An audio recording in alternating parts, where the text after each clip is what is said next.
The back-to-back, little sleep, that's just a challenge in itself. But what stood out to you as the coach here tonight, watching your team handle that physically and mentally?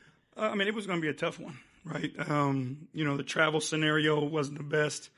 By the time I got home, it was 4:45 this morning. So I can imagine with the guys and trying to find how you get the sleep to get the rest that you need for tonight. And then playing against a team like Toronto that plays physical and fast. But it speaks to, again, the resolve of this group and their willingness to do whatever it takes, the mental toughness they have to fight through fatigue and all those things, to go out and get a good win against a good team. You guys were really able to cut down on your turnovers after halftime. What did you like about just the way the group was handling the basketball? Yeah, we were tripping early. That's what it was. We just allowed their physicality to get the best of us. Our spacing got bad. But in the second half, we were able to figure it out, and they're a team that turns people over. But 21 turnovers is too many. We were lucky and fortunate to survive that. JD's been on a tear all season, but especially since All-Star. Just his overall efficiency, typically guys who are as efficient as he is at center are mostly feasting on dunks and lobs, but for him, it's a lot more than that. Just what are you seeing that's enabled him to get the better of so many front courts and be as efficient as he's been? Just the confidence, in the development of his game. And, he's talented, man. He can handle and face guys up. He's a different type of big than you see most nights in the NBA. You may have some spacing bigs or some post-up bigs, but, when you got a guy who can face you up in space, who's got great strength, great hands, great feet, and can finish at a high level, he's hard to guard. And especially, he can play through contact and making his free throws now. So he's just a problem for people. And, it's the rebounding, it's, the offensive stuff. It's the Sharon being a hub for us offensively. He's just grown, and it's been beautiful to watch. Coach, from your point of view, what did you see that made it kind of difficult for you guys to take care of the ball tonight? More so in the first half where you guys turned the ball over 13 times. Again, give them credit. That's the way they play. They're physical, they're long, they're athletic. If your spacing gets bad, they're going to make it tough on you. So give them a lot of credit. But I thought, again, some of the stuff we were shooting ourselves in the foot, just making, rash decisions or trying to make home run plays, but again, give them credit for what they do. JB, it was a really good night for Caris LeVert as well. What have you made? Just, obviously season has its ups and downs, has had some times where he just hasn't been able to always consistently stay in the lineup due to injuries or what have you. What have you made of his resolve and, kind of the play that he's had of late? Excuse me. That's who he is. Caris is, like I said before, is one of the most adaptable players, that I've coached.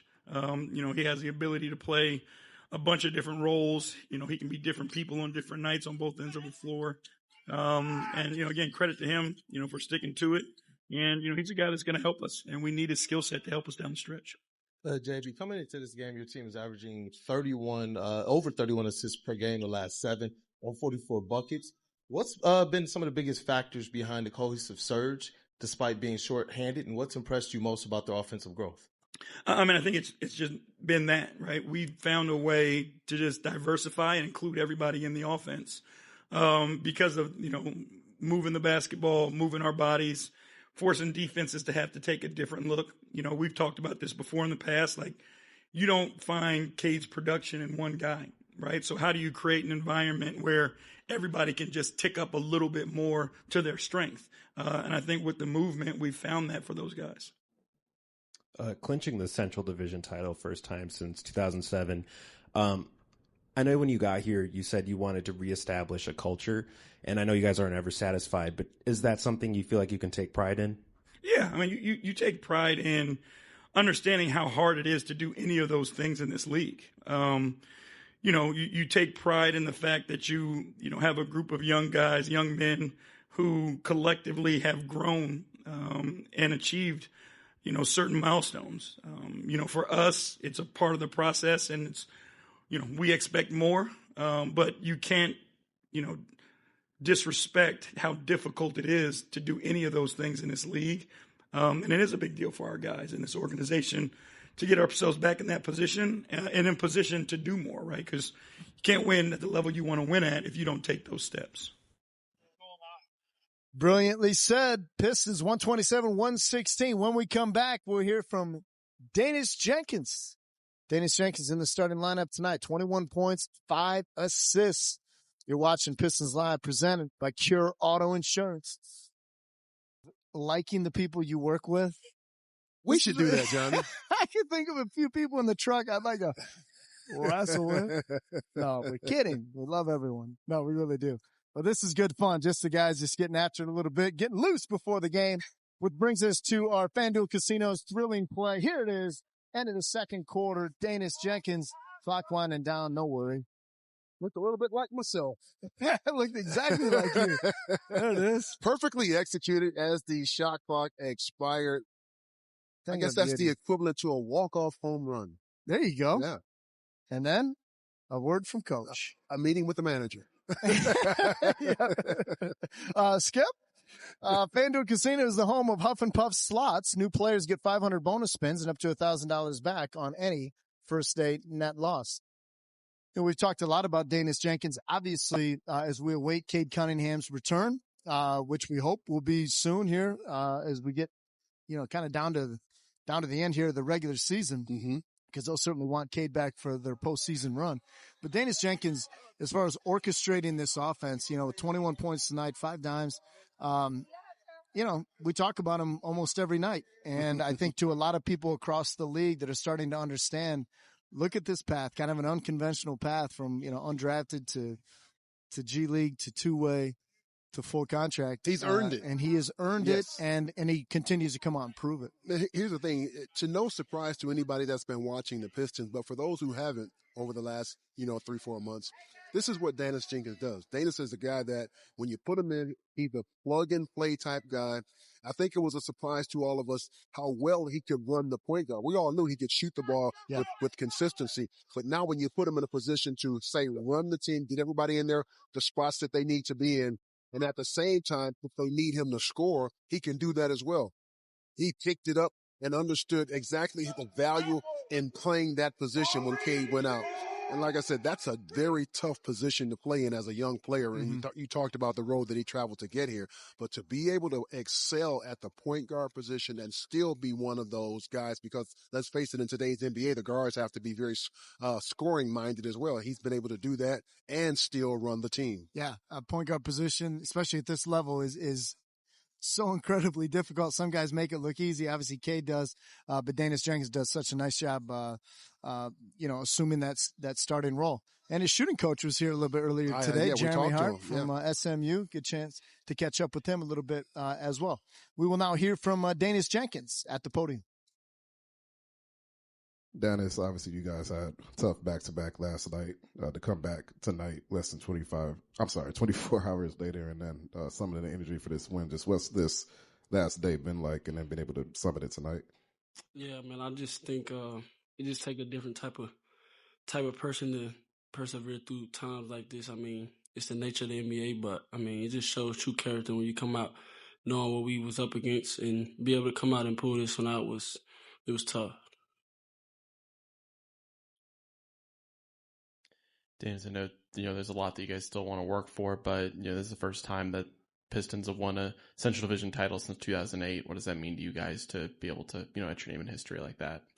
Yeah, man, I think, like I said, man, we knew we was trying to do something special since the summer, since this core group has been together, even last year. I mean, we was just working, just grinding, just scratching stuff off our list, you know what I mean? Like, it's great to accomplish things like that, but we obviously got our eyes on the playoffs and want to do some damage in there, so it's good. We'll celebrate it tonight, but, we back to work tomorrow.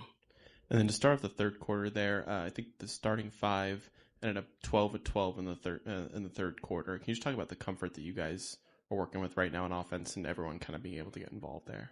Yeah, I mean, obviously with Cade out, man, I just try to step up and do my job because those guys are great at theirs. So I just got to try to, carry my weight and hold my own and make the game easy for everybody around me. So once I do that and get us in our spots, I mean, they are who they are. So it just flows. And I just try to keep talking through it and keep working together, man, so we can just keep working and just keep killing it. That's all we try to do. Daniss, I know there was kind of a little bit of like a rough stretch for you personally after the All-Star break, shooting wise and things like that. You've been playing really well ever since stepping into the starting lineup. What have been kind of like the biggest differences for you, areas of growth kind of since All-Star break, and the adjustments you've kind of had to make in your game, and what's the difference in the comfort level now versus back then?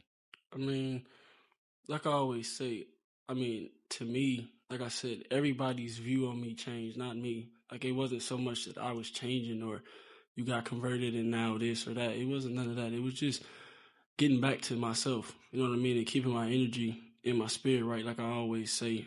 I just had to take a step back, look at myself in the mirror, and get my spirit right, whether I was playing or not, whether I was playing well or not. I mean, you got to come in and put the work in, and the rest going to take care of itself. So just to be back in that flow state, it feels really good just because I don't let nothing get me too high or too low. I just come out and I have fun. I just try to dominate the game. I'm going to compete at a high level on both ends of the court. So I just had to get back to doing that. Pistons secure their 55th win of the season with 6 games left to play. We'll hope to head inside the Pistons locker room when we come back. You're watching Pistons Live, presented by Cure Auto Insurance. Speaking of saving, if you want to get a sweater like that, you better save. That's a nice one, though. Yeah, you're not going to That's find the that at Cade Kohl's. Parker special. Yeah, it's a beautiful thing. Looks great. Hopefully see him in uniform very soon. All right, so next up, Minnesota Timberwolves, or as Steve Scalzi's little girl, the assistant coach, he calls them the Team of Wolves. Team of Wolves will be here on Thursday.